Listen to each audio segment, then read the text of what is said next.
আসসালামু আলাইকুম, Nahar blog and কুকিংয়ে। আজকে আমি দেখাবো টিকিয়া কাবাব কিভাবে বানাতে হয়।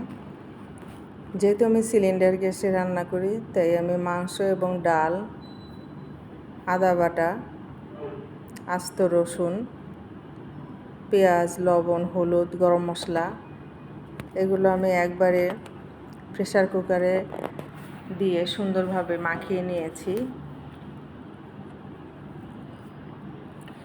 এখানে আমি কোনো তেল ব্যবহার করিনি,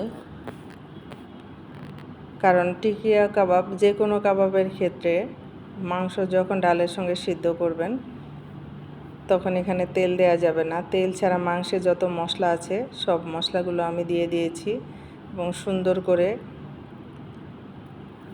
মাখিয়েছি। দেখেন কি সুন্দর গলে গেছে। এখন এটা 4টা সিটি দেওয়ার পর আমি নামিয়েছি। যতক্ষণ মুখ খোলে না এর ভিতরে ছিল, আমি ওই সময় পর্যন্ত রেখে দিয়েছি 7 থেকে 10 মিনিট। তারপরে আমি পাটায় বেটে নিয়েছি। যেহেতু আমি এই কাবাবগুলো ফ্রিজে সংরক্ষণ করব, তার জন্য আমি এখানে কোনো কাঁচা পেঁয়াজ মরিচ ব্যবহার করিনি।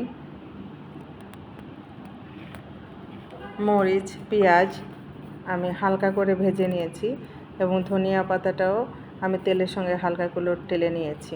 এখন আমার সব কিছু বাটা শেষ হয়ে গেছে। এর মধ্যে আমি দিয়ে দিলাম একটি ডিম।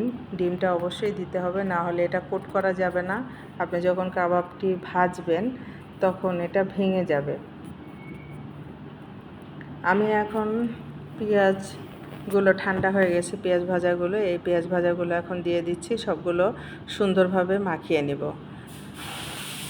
অনেক সময় দেখা যায় আপনারা যদি চান তাহলে এই টিকিয়া কাবাবগুলো ভাজার আগে ডিমে চুবিয়ে বিস্কিটের গুঁড়া দিয়ে বা ব্রেড ক্রাম্ব দিয়ে আপনারা এটাকে সুন্দর করে কোট করে ভেজে নিতে পারবেন। সেই ক্ষেত্রে এটি আরও টেস্ট হবে, দেখতেও আরও সুন্দর হবে।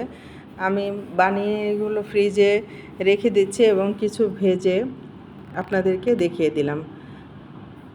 টিকিয়া কাবাব এভাবে বানিয়ে রেখে আপনারা সারা বছর সংরক্ষণ করে খেতে পারবেন।